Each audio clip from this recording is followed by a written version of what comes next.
The little red dot. The editor sat at his plush desk in a large office on the fourth floor of the tower block that was home to Mesmerize magazine. Behind him, a large wall-to-ceiling window bathed the office in light and warmth. He had settled in to read another short story submission when a red spot appeared on the screen, much to his irritation. "Damn computer!" he cursed, rubbing the screen with his thumb. The mark refused to budge. He pressed the intercom button angrily. "Valerie," he cried, "get that damn little twerp from IT down here now. The computer is on the fritz again." "Yes, Mr. K," came the meek voice over the intercom. The editor rubbed his temples. He was starting to get a headache again. When he returned his attention to the screen, the red spot was gone. His eyes narrowed as he noticed its absence, but he shrugged and carried on reading. The story was good, very good. Better than any of the dross he'd read in the last few weeks. It gave him great pleasure in rejecting it. The author had submitted a number of short stories in the past, all very good, which he had also rejected with glee. You see, the editor loved his job, but sometimes tired of reading short stories all day long. What he loved about his job was the power he wielded, and the only amusement he could glean from his occupation was to pick an author, usually at random, to antagonize. One particular author had been studiously submitting for several months, always polite in his approach.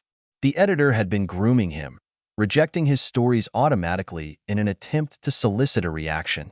However, after several rejections, the author still remained courteous in his correspondence. Slightly disappointed, the editor escalated the condescension of his emails, suggesting the writer's stories were either too long, or too short, or too outrageous, or too tame, depending on the subject matter. But again, this was only greeted by more submissions, either longer or shorter, depending on the editor's latest whim. He had begun to grow bored, the most appalling disaster that could befall him. The editor wanted to irritate this man, to make his blood boil, to make him doubt his abilities as a writer, and he wanted the ultimate proof of his anger and frustration. He wanted an irate response. He loved to trade insults. In fact, he lived to trade insults. And so finally, he made one last attempt to provoke a reaction. To every submission by his chosen author, he would simply reply with a haiku. The first haiku was brushed aside, much as he expected, as was the second, third, and fourth. He was beginning to lose faith when one day after the fifth rejection haiku, the guy finally bit. The editor's palms were sweaty with excitement as he launched them at the keyboard in that first email orgy of filthy words, insults, and abuse. His heart raced, his face sported a large grin, and, for the first time in nearly a year, he had managed a slight erection. He had sighed deeply as he hit the send button, which was like an orgasm to him. His months of hard work had finally paid off, but his pleasure was short-lived. The author did not respond to his email and furthermore had not submitted any further stories for over a month. The editor was to be denied his pleasure. The spot, however, had not disappeared. It had merely moved. Slowly, it made its way around the room, unseen, until it found its resting place squarely on the back of the editor's head. Across the street, in a disused office block, a lone sniper steadied his rifle, cocked it, and let off the safety. He squinted down the scope and zeroed in on his target. Watching the little red dot dance lightly on the back of the editor's head like a mark of death, he slowed his breathing in preparation for the shot, his finger on the trigger. He began to apply pressure when the head moved. The sniper cursed silently. "You called for me, Mr. K?"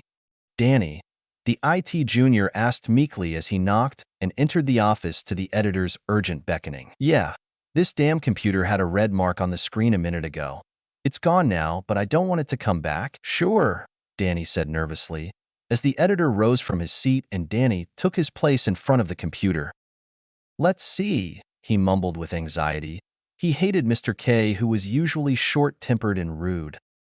"I'm going to the John to take a crap. If that heap of junk isn't fixed by the time I get back, you're fired." "Yes, sir, Mr. K," Danny replied. As Danny checked the computer for a fault, the red spot began to travel the room again, before settling on the back of Danny's head. The eyes peered down the scope, searching for the dot. Come in?"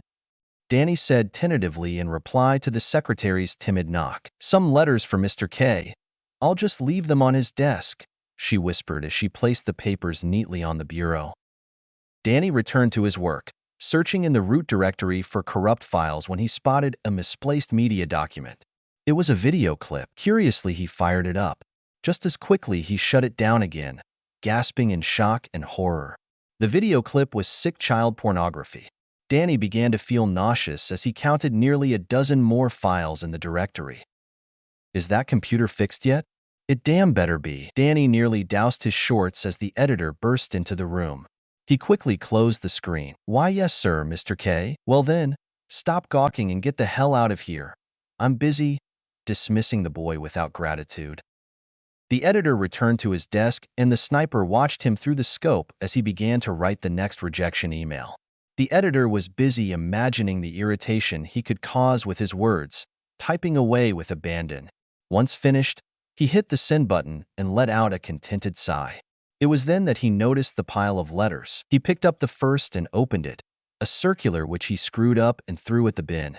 He missed, and the screwed-up ball of paper hit the wall and bounced under the filing cabinet. He opened the second envelope, which initially seemed empty. He tipped it upside down and something small fell out onto the desk. It was a small paper swan, folded origami style. The editor unfolded it and looked at it. It had some small writing on it. The editor reached into his desk drawer and took out a magnifying glass, squinting through it to make out the tiny words. It was a haiku. 7.62. On its way to you. Contemplate life. Fucker. Turn around. The editor's last seconds on Earth were spent pondering the meaning of the note in confusion. As the words finally sank in, the hairs on the back of his neck stood on end. The little red dot returned to his screen and danced about, then moved down to the desk, resting on the piece of paper he held in his trembling hands. He heard the words of the note echo in his head. Contemplate life. Fucker. Surely it was a prank? A disgruntled contributor? There were many of those. They were just trying to scare him. Slowly, his emotions morphed from curiosity to fear to anger. How dare they? Then he saw the red dot dance again on the note. Turn around. Slowly, he turned his head round to face the window behind and scrutinized the tower block opposite, searching for an open window. After a few seconds, he caught sight of something, a brilliant flash. It was the last thing he ever saw as his head exploded in a mist of blood and bone fragments. The silenced, high-velocity round blew his brains apart like a dropped honeydew melon, and the torso fell backwards onto the expensive bureau. Just a fortnight later, the applicant sat in an office awaiting his interview. After a short while, a portly, balding office manager entered the room with 2 coffees. Thank you, the applicant said as he took his cup. Well, this should be short and sweet, the office manager said with a smile. Short and sweet? No extensive interview? Certainly not. We've read your resume, very impressive. A solid portfolio of work published in respected magazines. I'm sure you're more than qualified to edit our humble zine. You know fiction? Well, I guess you're right. And of course, there hasn't been an overwhelming clamor of applications. Yvette tells me that you are unperturbed by the unfortunate incident concerning your predecessor. Yeah, tagged by some nut job with a grudge. Tragic business, he replied, shaking his head. I assure you the office has been completely redecorated, the manager said. I see. Well, if there are no further questions, it's my privilege to welcome you aboard as editor of Mesmerize magazine. The manager beamed, shaking the new editor's hand.